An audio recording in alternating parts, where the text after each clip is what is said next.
Welcome to Turn a Page, the official comic book club for Nerd Initiative. Each week, the NI Bullpen will be covering the world of comics, talking to creators, deep diving into some fantastic stories, and much more. Now let's hand it over to the team and turn a page. Welcome to a very special edition of Turn a Page, the Nerd Initiative Comic Book Club on YouTube. I am your host, Ken M. You know me as the host of the OTPH podcast, but I'm also Nerd Initiative's comics editor-in-chief.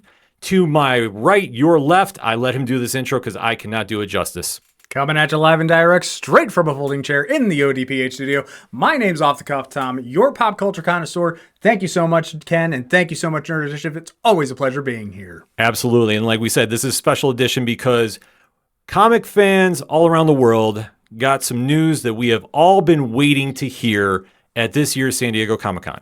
It caught like an inferno. You would very well played, because at the Massive Verse panel, which we scream on the ODPH, we scream on Nerd Initiative, and we back it up each and every time with the quality of books that are on this line. Comics' most exciting line, kicking off a new series, is a must-watch event. It's a must-have book each and every time out. And we were finally blessed with the knowledge that a certain sequel book, Book 2, of one of the pillars of the Massiverse has finally been greenlit for Kickstarter. So as you are seeing this episode, the QR code will be popping up throughout the show. You want to make sure you're clicking on that and signing up for this book because you don't want to be missing this in any which way, shape, or form. I can go on and on about this book, but we have a friend of the show that is back on here that can talk about this very, very much better than I can. You know his work from Self-Made by Image Comics. You know him from the Mighty Morphin Power Rangers run on Boom Studios. And you know him from Ultraman at Marvel. But you also know him as the co-creator of Inferno Girl Red for Image Comics and Black Market Narrative. Please welcome to the show the one and only Mat Groom. Matt, what is going on? Hello again, guys. Every time I get an intro like that, I'm just kind of like bowled over it. I don't really know how to respond. You're such professionals. It's great to be here. I'm very excited to be back. Very excited to finally be able to confirm Inferno Girl Red Book 2 and talk about it a bit. So yeah, thanks for having me back. Oh, thank you for coming back on. Yeah, this has been one news event that we have been eagerly anticipating because obviously after the success of Book 1, which you can get right now in trade paperback form, at your favorite comic shop, so you definitely want to make sure you're going to get that. If you don't have it already, I have about 3 copies, so I mean, I'm good my way, but you should too. With the news that the sequel is coming out, if anybody hasn't checked this series out, Matt, why don't we give a quick once-over about what is Inferno Girl Red all about? Yeah, so Inferno Girl Red is the story of a teenage girl named Cassia Costa. She gets an invitation to a prestigious school in a very cool city called Apex City.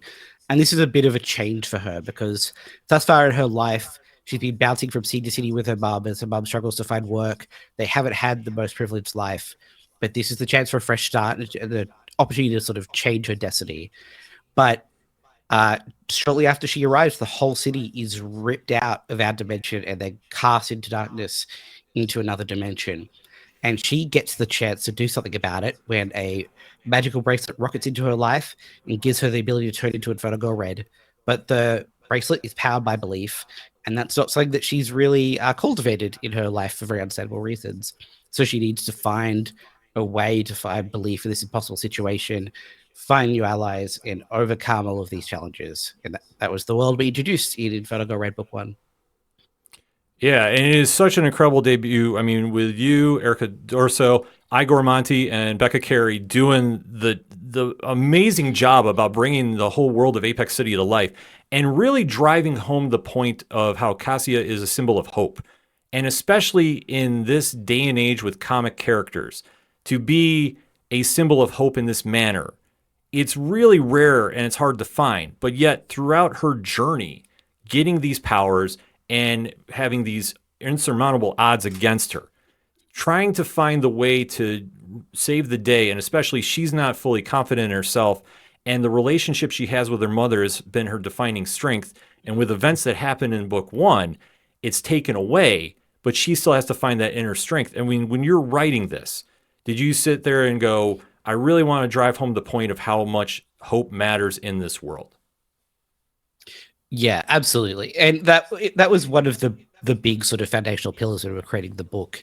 I think because of the nature of the world now, and as you're alluding to, sort of the nature of a lot of stories out there, because we think hope is so important, but also we wanted to make sure that it was a nuanced and level-headed conversation about hope and belief and optimism, that it wasn't just an empty sort of like, oh, just always believe and everything will work out all right, because there's dangers to believing against rational evidence too much. Like there's a lot of dark paths you can walk down that we've discovered in the world at the moment. And it's also true that sometimes just believing isn't enough to get you through. So it's about how do you find hope and let that power you through, but also not get lost in all of the many sort of like traps that could lay down that path as well. Because there is so many obstacles in her way. I mean, first and foremost, she's going to a new school. She's meeting all these new people that she's really trying to fit in with. She lucks out and gets the roommate of the year in Harriet. Best guy in the chair ever. Yeah. And how much of a support system she provides her. I mean, can you kind of describe their dynamic together? Yeah, I mean, I think it was very important for me to make this a team book, even if it isn't necessarily on its face a team book. I think because it's a book about like the nature of humanity and what we need to do to succeed when things are at their worst. I think that we're all part of systems. We have our like systems of love and systems of support, and of course, there's challenges to be overcome there as well. But with Harriet in particular, she was a character who I think really helped Cassia model some behaviors that helped her develop into the hero that she's going to become. And then as we start taking away some other support systems, as you alluded to, we're going to see like how much could Harriet help, how much may Harriet even sort of influence Cassia in the wrong direction. And all of these interpersonal relationships and how they shape Cassia and how they shape the world are going to be the driving force of the book as we go. And yeah, we'll take some away, we'll change some, we'll challenge some, and that's how we make the story evolve over time and make sure it doesn't just start, keep playing out the same old notes. Yeah, I mean, that's one thing that it always seems like it has just such this vibrant energy. And I think it's a lot to Erica's artwork in this too. There's so many different influences going in with this. Like when you were coming up with the creative process for Inferno Girl Red, like where was kind of your inspiration for this? It started out very early on when I saw like a Facebook post in my like the group for my local comic book store, like the Facebook group. And it was someone asking the group, like, hey, my niece, or I think it's niece, something like that, has just seen a Marvel film and really liked it, wants to get into comics. She's like in her mid-teens. What's a good place to start? And I was really racking my brain trying to find recommendations. And I thought back to Ultimate Spider-Man because that's kind of like I had read a few comics before that, but that's what really drew me in. I have all of it back there. And I went back and read it before I made the recommendation, and I still love it. I think it holds up for me, but it's also like 20 years old now, over 20 years old, and it feels that a little bit. It doesn't necessarily reflect the teenage experience of today. And I felt like there should be a very accessible superhero comic where you just start at book one and you keep going. There's no like confusing crossovers or tie-ins or reboots that people can have as an access point to the world of superheroes. So we wanted to sort of create something that maybe felt a bit like Ultimate Spider-Man, but with a bunch of other influences infused into it to make it feel modern and new. So a lot of Ultimate Spider-Man, a lot of Tokusatsu, as I'm sure I've talked about before, a lot of Kamen Rider, and that sort of like the ability to express absurd creative things, but have it have a very real, emotive, sort of meaningful core. A lot of that comes from Tokusatsu as well. Tom? Most definitely. I mean, the best part about it is that, obviously everybody knows here how much of your stuff I've read from your other works, but to see it played out in a new and modern tone and the joy you do have in it and the joy you get out of your characters is a really nice play on it. And you're absolutely right. You're only as strong as the people that you have surrounded around you. And it's not My Little Pony friendship is hope and love and everything. There are serious consequences that come along with it. And that's what is so nice. It's relatable in the story that, okay, we're here. Oh shit, we're here. Yeah. Absolutely. And I think as we get into book 2, we'll start to see a lot more of that come through. Like in book 1, Cassia kind of did everything that she was supposed to do and achieved incredible things and sort of like leveled up in a bunch of different ways. But that had consequences. And the consequences of everything that happened in book 1 are going to ripple out into book 2. And Cassie's going to have to deal with, even when you do everything you can and things go as right as they possibly can, you still make mistakes. And how do you keep going knowing that a lot of the time you're going to hurt as you're trying to help? Well, I've said it how many times before. The road to hell is paved in good intentions. And before we get diving into a little more questions, we have a member of our Nerd Initiative Bullpen, Marty Stokes, who couldn't make it here today, but he has a very special guest that wants to ask you a couple questions, Matt. So let's pop that video in and let them ask those questions. What's going on, guys? It's Marty from Nerd Initiative. Really wish I could have been there to interview Mat Groom with you, but unfortunately we had prior commitments. I'm really looking forward to the second book, and we're really looking forward to promoting the second book just like we did for the first one. And I have here a very special guest who did a ton of promotions on her own. She is this little 8-year-old girl, little firecracker, that got these books into 2 of our local libraries and has been talking about it nonstop. I had to get her on here to ask a couple of questions to Matt. So without further ado, my daughter Hallie, here we go. Hi, Matt. What inspired you to make the book? And I want to know, will Holdball be in more of the books? Thanks, Ken, for letting Hallie hop on here and ask a couple of questions, and hope you guys have a great interview. Well, that was so sweet. I'm done. Thank you. Yes. I've talked a little bit to Marty sort of offline about everything that he and Hallie have done to spread the love of the book, and it makes me a little emotional. I love that it's getting out into libraries and girls like Hallie are responding to the books. That's awesome. Inspirations. We've talked a little bit about sort of Ultimate Spider-Man and Tokusatsu already, and a lot of it really is just like having something fantastic and compelling and hopefully helpful for younger readers like Hallie and older. So hopefully that comes through, and that's part of what she's responding to. As for Holdball, I hope so, given how much work I put into figuring out the rules of Holdball and the world of Holdball. I have a lot of fondness for it, so I'm probably going to find more ways to work it in. Even if it doesn't necessarily have an organic place in the story, I'll force it in because I do have a lot of love for it. So hang in there, we're going to find more Holdball.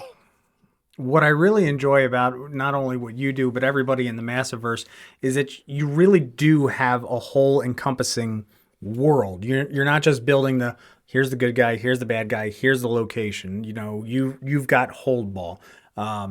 Over in Dead Lucky, she's got the restaurant. I know that there's, the QR codes and the little recipes we've talked about before. You guys try and make it its own whole mass media massive verse. Absolutely. I think a lot of it too is just because it's creator owned, we love it so much. We pour so much of ourselves into it.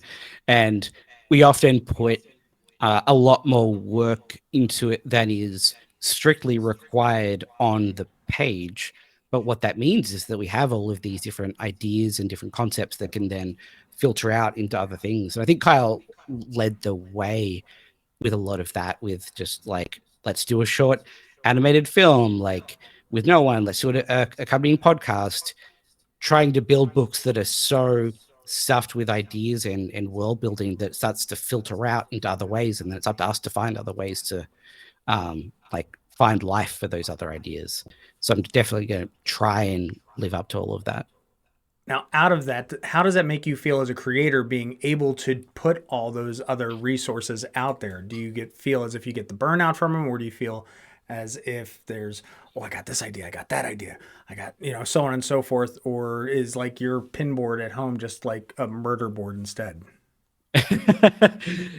It definitely doesn't feel bad, other than the fact that it's a lot of responsibility. Like I feel that heavily. And that's something that I felt since doing Self-Made, my first image book, was that total creative freedom.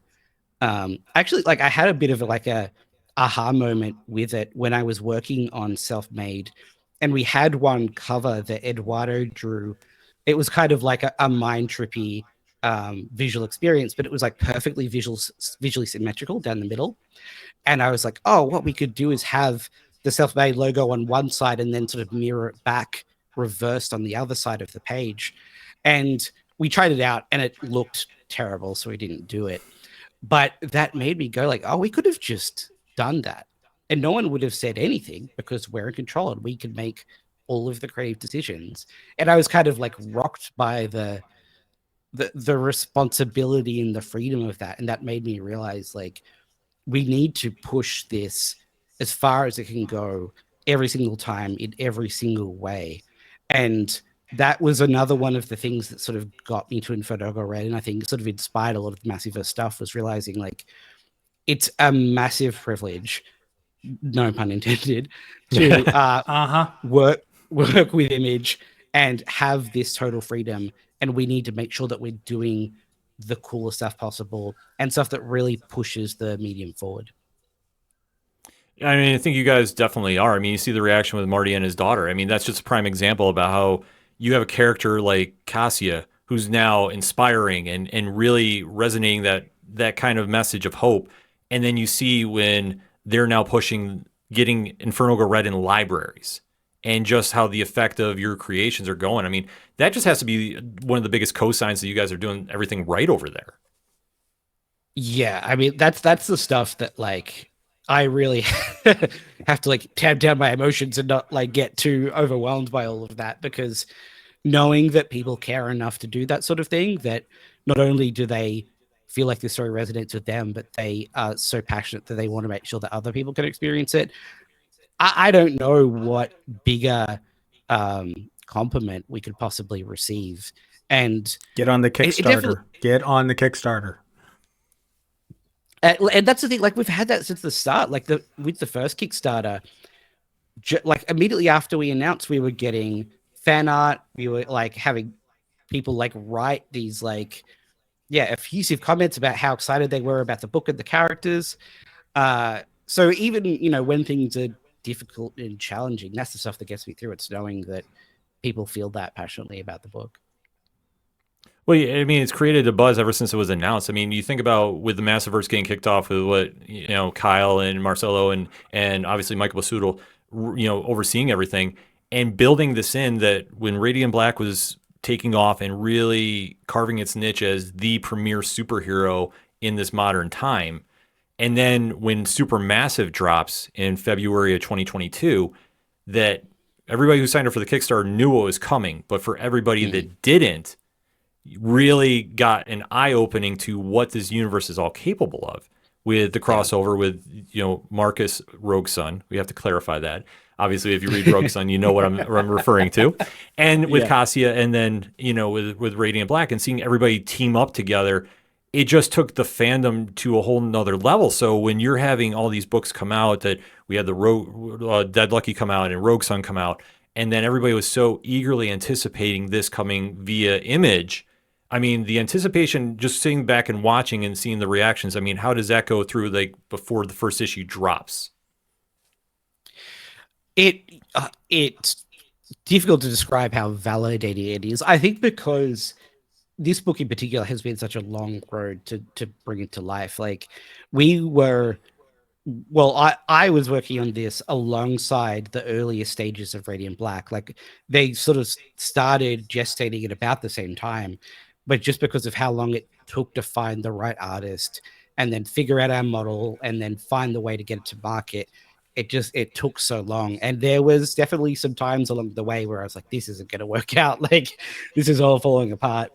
But, we just stuck to our guns. And because in a lot of ways, this is a format that isn't very common at all. Like, we're doing these double-sized issues in these small sets of releases. And the reason we had to go to Kickstarter is because there's no real established way to fund something like that. And there's no test case we could point to be like, look at this thing. This shows that there's going to be success in doing it this way.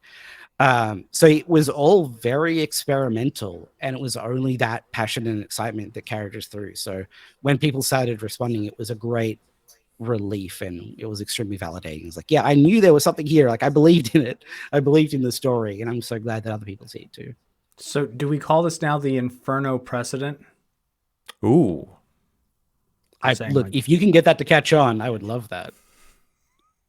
Just saying. I know. Hashtag Inferno precedent. I know Jeremy, who's producing the show, make a note of that. We need to make that happen over on Nerd Initiative social media. But with that momentum, too, coming into this year's supermassive crossover, I mean, the fan base has already been really excited, and obviously the issues have all come out. So if anybody wasn't familiar with what Cassia was doing, they were definitely excited to see the crossover happen. Albeit, though, a little bit of a switch happened, and we did get an Inferno Girl Red in there, but it wasn't the one everybody was expecting, though. Going in with that, was the decision to keep Cassia out of there one that you were just saying, like, oh, man, I want to sneak it in some way, but I can't? Or how do you describe that creative process?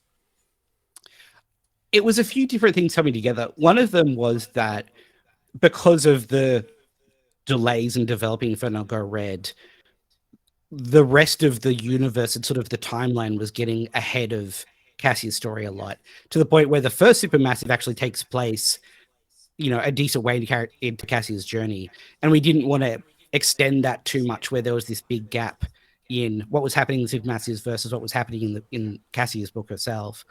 So we didn't want to have Cassia in there for that reason.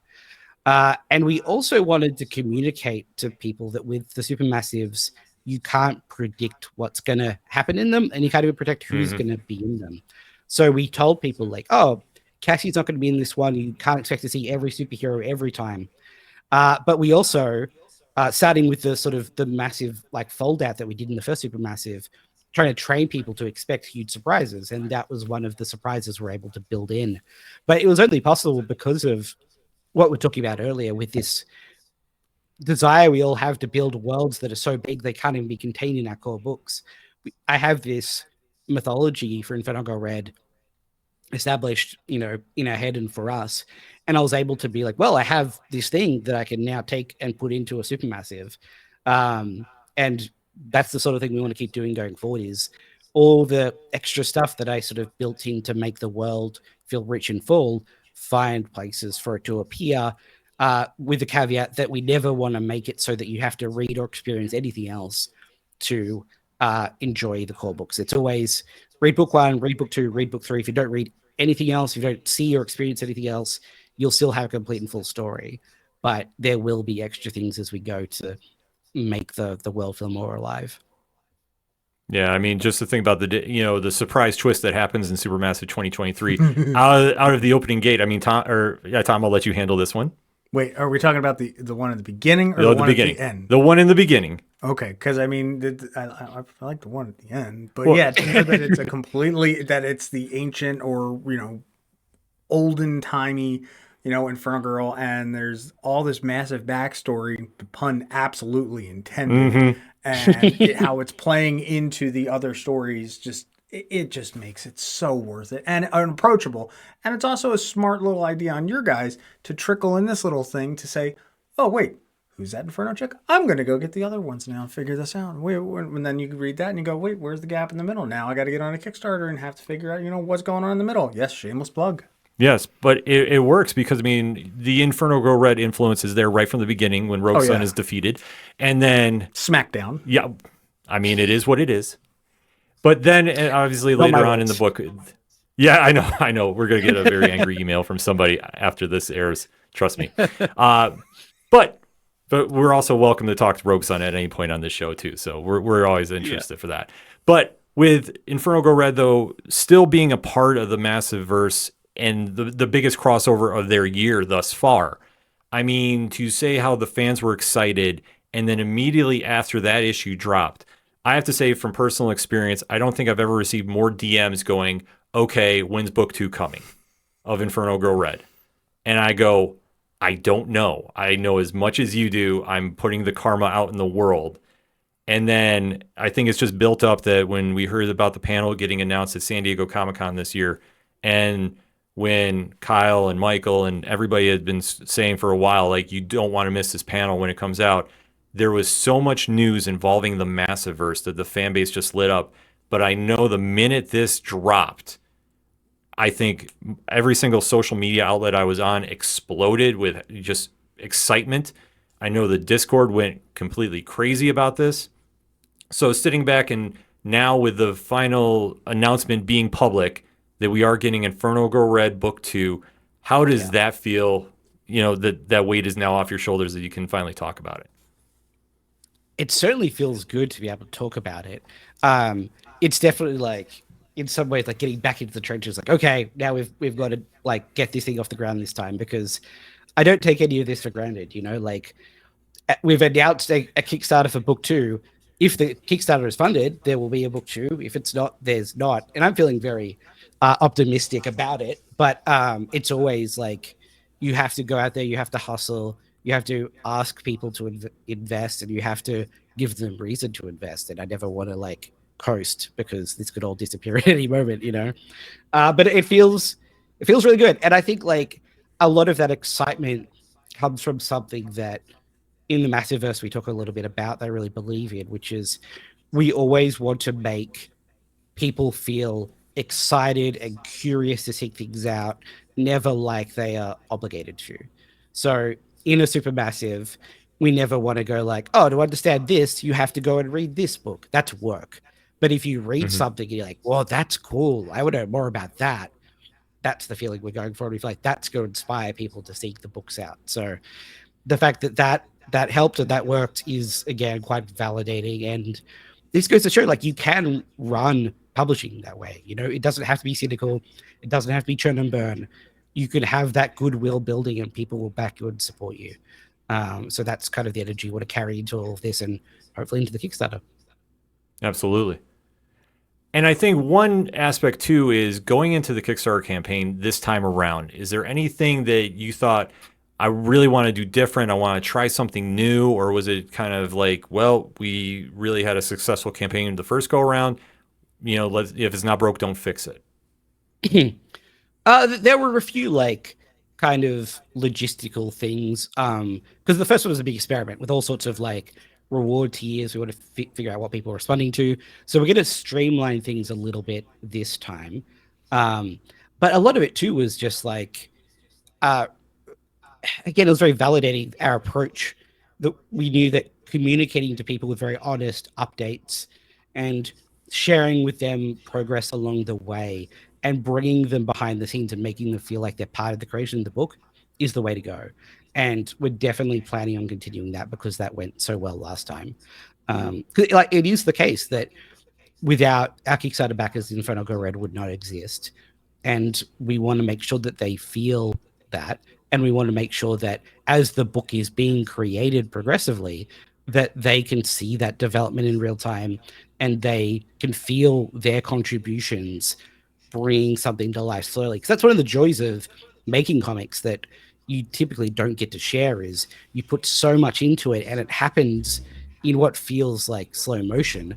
But as it does, you feel this thing building and building and building, and it crosses from like, that feels like something cool, to like, oh, I can kind of see that, to this is feeling good, to like, oh, here it is. It's finally starting to take shape. And being able to share that, I think, is a really powerful thing. Oh, absolutely. Tom? It's just a wonderful thing to be able to have a comic book out there and a whole franchise and everything you guys are doing that is super and massive and versive, that it is, approachable. And because you guys write as readers, as far as I'm concerned, you are that person, you're writing to your readers. You make it so, okay, well, this is how I read Ultimate Spider-Man in your particular case, or whatever for any of the other writers, and you see where you want the characters to go. You see how you want to make it to get them in and get them hooked. And trust me, it works. It's working good. That's what we like to hear. You put yourselves in the reader's shoes, and you don't write down to us. That's what I'm saying. You don't. You realize that we know this trope, we know that trope. It's like, okay, they're doing this again, they're doing that again.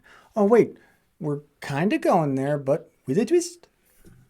Yeah, and I think that even writing, Inferno Red is a YA book in a lot of ways, but I think the reason that a lot of people who aren't in their teens are really responding to it is because I never write down to teenagers. They're as smart as adults in basically every way, and as emotively perceptible and engaged.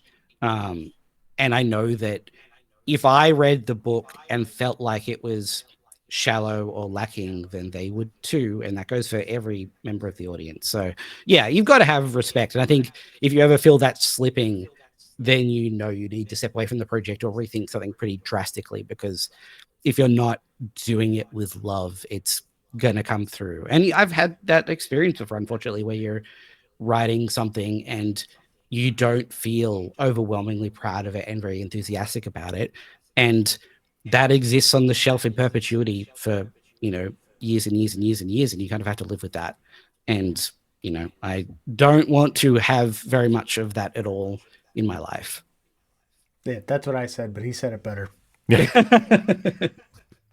No, but it's true, though. I think that's one thing that's a testament to your writing, period. I mean, from everything that I've read that you've written, thank you. You always make it very accessible to the audience, but I never feel like it's watered down, or that I don't feel that I should be able to just pick it up instantly and go from there. Like, I think it's very much on a respectable level that you can pick up any story and really jump in. And especially with this one, too, it has so many elements of what we love about superheroes mixed in with various influences that it truly stands on its own. But it's never one that I feel is just so watered down, I guess, is probably the easiest way I can say it.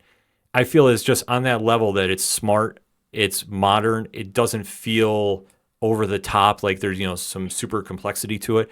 But the message is what is the take home from this. I mean, it's always been from book one.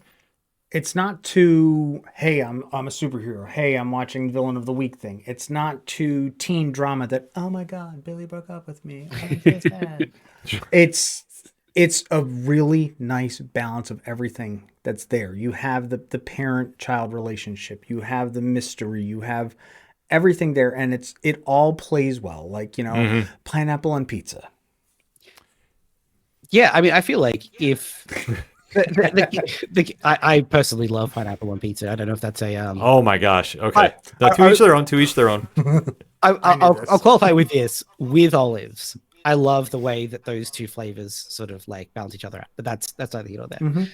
Sweet and salty and a little briny. Okay. I feel like like I said, to each their own. One of the keys to getting that effect is not writing to genre and just writing at people, right? Like, absolutely, people's lives aren't any one way. Like, we all deal with a range of emotions, and we have a range of different experiences, and those things aren't disconnected from each other. Like, going back to that idea of like systems that influence each other, our romantic lives impact our work lives, and our work lives interact with the way we interact with our families or our children. Writing that way means that you have a bunch of different types of stories and different feels, but it also is authentic to a person's life. And I think if you could build that out, it just feels like a real character, and that's gonna like be a more fulfilling reading experience than one like shallow slice of like, this is just a crime procedural that's just about the crime, Mm-hmm. But it all plays together. Like I say, the pacing on it is one that it moves fast enough, but enough that you can have those moments where you really connect with the readers on this. And I think that that's where it really resonates with the fans of just the excitement for this. And now going into book 2, I mean, when did the story start coming into your head after you got done with book one? Did you immediately start thinking book two and where Cassia's story was going? Or was it kind of like, let's wait and see how this goes and then revisit the world of Apex City? A little bit of both. When creating Inferno Girl Red at the start, I had intended there to be more than book one, or at least hope there would be, right? Like, I wrote book one with the idea that if it's successful, we could keep going, and had a general idea of the shape of where things would be headed, which allowed me to see book one with a bunch of things that might have felt very minor or throwaway, but will actually have grander implications as we continue on. And I guess it's a saying at the start, book two is very much about the consequences of book one starting to unfurl and having their own complications fold in. So that it was definitely like in development in that sense. But I also did take a decent step away and a bit of a break after book one to just, it's less about like reader response, because I never want to be just giving people what they want. But I definitely just needed a bit of a break and to work on some other sorts of stories to refresh and get my head straight. And then came back and had some different perspective on some things, coming back and tweak some things to change the direction. But it's always been one long project that hopefully we get to continue and keep unfurling a lot of the ideas that we started with. Now, with the things, the little tidbits that you said, we'll have the big grand payoffs down the road, and with the reader's feedback, do you feel like you possibly had painted yourself into a corner in some spots, or do you think that you still have that wonderful artistic freedom to go where you need to? Yeah, I never feel limited by plans. I think that you could change plans, and I think that one of the benefits of planting so many seeds is that you have a lot of things that you can pick up on. And if the seed that you planted that isn't going to grow into the big thing that you're hoping, you can then do something else small with it to still pay it off, but take it a different direction. But I love, there's a freedom in planning. I think you can, as I said, you put a lot of seeds into the ground, and that gives you a lot of options. And what that means is when it comes time to write the next one, you're not there going, looking at a blank page like, oh, now I have to come up with a new thing, If anything, especially with this book, it's like, which of the things are we going to get to now? How are we going to get through all of it in one book? How can we squeeze in as much of it as possible without losing the character drama and the down moments that people seem to really respond to? But it's never a negative feeling for me. I like sort of long-term visions with the flexibility to pivot as you chase down those ideas. And I think what I like to do is kind of have one core idea of a story or a belief, but then follow that with the characters and follow the characters' experiences with that idea. And as the character goes, they may change their opinions or have new ideas about that thing as I do with them, which I think I take back to Self-Made, my first Image book, which was a book about how you deal with self-awareness and how you find purpose in a universe that doesn't clearly have a purpose for you. And that book, I went in with the idea that we would explore that, but not with any firm ideas about where it would end up. And I let the main character come into conflict with things and have those experiences and then make her own decisions. And that changed my own perspectives on those sort of like more philosophical questions. And that feels like a more authentic way to do it. It's sort of polemic. You're not coming in with I'm going to tell people that this is the way it is. You're exploring an idea with the audience, and that's always going to feel more authentic and less like you're talking down to them, I think. Mm-hmm. And it definitely resonates that way too. I mean, that's the one thing, especially in this day and age where there's so many options for fans to go to, that you really want to just come out with an authentic product. And that's one thing that every time anybody hears Massiverse, they know it is, because it's really such an inviting universe to come in and really get re-inspired to care about superheroes again. Because I mean, other than like the big two, there's other superheroes sure around, but what you're doing there too, and especially the creative freedom, and you can definitely see it in here, is making that connection with the audience and really having that option to really take the story somewhere. And it's that level of excitement that I think just wins everybody over. Yeah, and we, again, talking about being validated, very validated by our approach of invite the fans in. make them feel like they are involved in the process, in the sense of like supporting us and having a very direct connection with us, having things like the Discord or different like creations that we create outside of the comics that they can go to. And it's never, we never want to make it feel like, oh, we just do what the readers want and we'll like let them choose the path of the story. It's always our own stories to tell and our own expressions, but there's so much room within that to invite people in and making it feel like a community. And that has worked out very well for us. And I'm glad it has, because that's an approach I really believe in. Yeah, I mean, it's so organic, and that's like the thing that I think everybody gravitates toward. Yeah. Is it just really feels, and I always use this comparison, but I truly feel it. Is this reminds me as a comic reader when Image was formed, and everybody left Marvel, and there was just such a buzz about it, and then you finally saw these creators who had made magical stories with all these iconic characters. They're now doing their own thing, and you see the fan response. And I see that just those parallels with the Massiverse, and especially with Inferno Girl Red, because you think about it, it's one volume as a Kickstarter, and still fans were buzzing about it so much that it carried over to a 3-part series at the comic shops, which still went over well. And then to think now, when that announcement got made at San Diego, it was just erupting, and everybody's going, okay, when's this Kickstarter going live? I want to go get this. I mean, just to kind of have that buzz around this. I mean, it truly just talk about validation. I mean, that has to just be just the cherry on the sundae, so to speak. Yeah, absolutely. It definitely makes us feel like we're on the right track, and we definitely feel some kinship with the original Image creators in the sense that like they created this freedom that we're now enjoying and exploiting, and we know that we are very privileged to be able to use what they created and gifted us. I personally think that it would be great if we could all have Lamborghinis like they all had Lamborghinis, but we'll take in time. Yeah, maybe. We'll see. But we'll all be editors of some group one day. So Yeah. totally. We'll settle for the creative freedom for the moment. Well, you know what? You got to put that karma out there, because that's how these dreams happen. And, you know, to think of going in this day and age to having such a successful creator-owned project that the fans are clamoring to go on Kickstarter and sign up for it. I mean, it's not out of the realm of thoughts. You know, put that positive energy out there. You never know what's going to happen. We'll see. Yeah. Yeah. You got to think about that. But with that being said, obviously we know the Kickstarter is coming out. We've gotten a little bit of details, and obviously I know things have to be kept under wraps, because obviously we don't want to ruin anything. More. Well, I know. Yeah, we all want to know. Yeah, I mean, I'm sure everybody that's watching this at home will definitely be, silent about it. But is there anything else that we can expect for Cassia after the Kickstarter?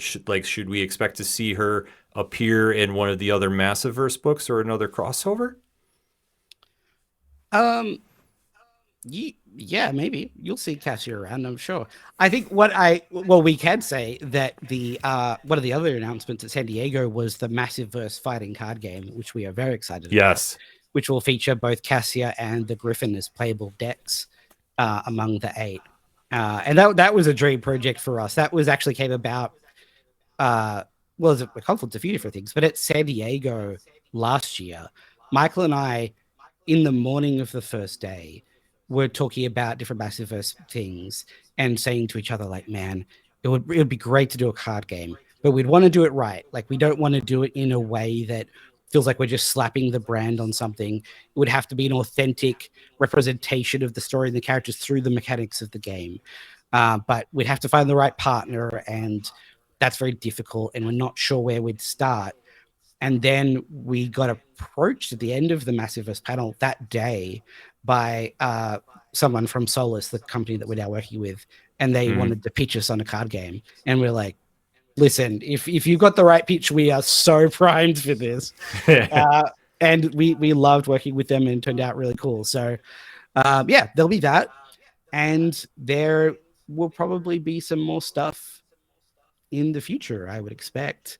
And yeah, I mean, there's still lots to come in book 2 as well. Lots of new potential things. We've got, maybe a bit more romance than there was before, maybe some new villains, maybe some deeper looks into the mythology, maybe a better understanding of what Cassia is really facing, maybe a bit of more of a look into the past, really just more of everything, more history, more drama, more consequences, and there's still a lot to come. And we're definitely excited about that. The Kickstarter code is on the screen, and you definitely want to make sure you're signing up for this book. You don't want to miss it. You don't want to be hearing about it from everybody else that they got their copy and you're sitting there left out. You really want to make sure that Inferno Girl Red Book 2 is in your collection, as Book 1 should be. You need that as a companion piece. I'm just saying, it goes together. Like pineapples and olive. I'm sorry, I can't say that. I'll just say like cheese and pepperoni. But it definitely works. And I think before we let you go, Matt, there's a dying question that we all want to know here at the ODPH/Nerd Initiative. What is the latest on New York Comic Con? Yes. Honestly, I still don't quite know. I know it's really close, and that's on my mind as well. It will depend on how few things go in the next couple of weeks, whether or not I can afford it. But it's still my hope. I have intentions of making it. The rest of the Inferno Girl Red team is going to be there. So if I'm not there, I'm going to be heartbroken. So will we. Yeah, I wish I could say right now, yes, absolutely. But I can't say with absolute certainty. But looking more yes than no, I guess I would say at this point. Okay. Well, if it's based off sales for signing up on the Kickstarter, Marty, who is the unsung hero like his daughter, have something else planned to kind of make sure that there's no way you leave watching this stream or you hear this on a podcast form without going to click on the link for the Kickstarter. So we're going to play that video for you right now. What's up, everybody? It's Marty coming to you from the Nerd Initiative Bullpen. Not sure if you've seen or heard, but the amazing creative team of Mat Groom, Erica Durso, Igor, Monti, and Becca, Carey are coming out with a new Inferno Girl Red book. The first one was amazing, and if you haven't picked it up yet, you need to. We all here at the Nerd Initiative can't wait to see what unfolds with Cassia and her friends. The Kickstarter for Book 2 should be live soon, so in celebration, we're going to be giving away 2 ash can variants right behind me here. You can only get these if you bought the hardcover edition that was a part of the Kickstarter. This thing is incredible. It's a 10-page mini comic, and it's one of my favorite variants the IGR team has produced. So how to enter? Follow the Nerd Initiative and the new Kickstarter page. Link's going to be below, and send me a DM with picture proof. Entries are going to be open until 10 p.m. Eastern on August 31st, and entries will be compiled and randomly selected after that. Also, let us know how you like the first book and what you're looking forward to most in the next one in the comments below. Good luck, everybody. Thank you, guys, and I absolutely encourage everyone to get in on that because those ash cans are hard to come by, so it's a pretty cool prize. Yes, I say when this book got announced, I think that was the first thing that went around, and Marty was leading the charge about that because obviously he is as passionate as we are about this, but he was the first time he's like, we got to make sure this book is a hit. We really got to make sure that everybody has this in their hands because we all talk about this behind the scenes. And for this book coming out, like the reaction we have, and you can hear the sound of my voice, this is not one that you want to miss. You want to go sign up on the Kickstarter immediately, let alone you get entered in the Nerd Initiative drawing for the 2 ash cans. Like free comics on top of buying one of the best books of 2023. Seriously, folks, we can't make it any easier for you. I mean, like I say, it's one of the best deals on the market because all you got to do is just click on that QR code and sign up and then go right there and sign up and get your copy of Inferno Girl Red Book 2. It's that simple, folks. So what are you waiting for? Make sure you click on that. But before that, we have to say, Matt, final words on Inferno Girl Red Book 2 and what we should be expecting, and just give us that final push over the top. What Cassia is going to go through and how Erica brings it to life, I think is really going to shock and surprise even people who are like very ardent into Inferno Girl Red. We're taking everything that hopefully people loved about the first book and blowing it up in every direction. New villains, bigger moments, more drama, and more dire consequences for everybody involved. And if you haven't been following Inferno Girl Red thus far, with the Kickstarter, we are going to have ways for you to read Inferno Girl Red Book 1 as well. So you can jump on right now. You don't need to feel like you've missed the train. Everyone is welcome. Everyone can join in, and we hope you do. Absolutely. Tom? Funny anecdote here. Now, Matt knows this, and I'm going to put it out here on the internet just for everybody to know. Last year, when you guys sent us the previews, like we talked about, pacing and everything's fantastic. I didn't realize, because there was no stops in between volume 1 to 2 and 2 to 3. I read all 3 volumes in one shot. Yeah. So I show up here to the studio to talk to Ken, to talk to you about, the first, book 1. And I'm like, yeah, man, that was freaking awesome. I'm in. This is cool. You can only go this far. What? Yeah, you just saw the air let out of the balloon, and Tom's like, wait, hold on, what? I'm like, no, we can only talk about book 1.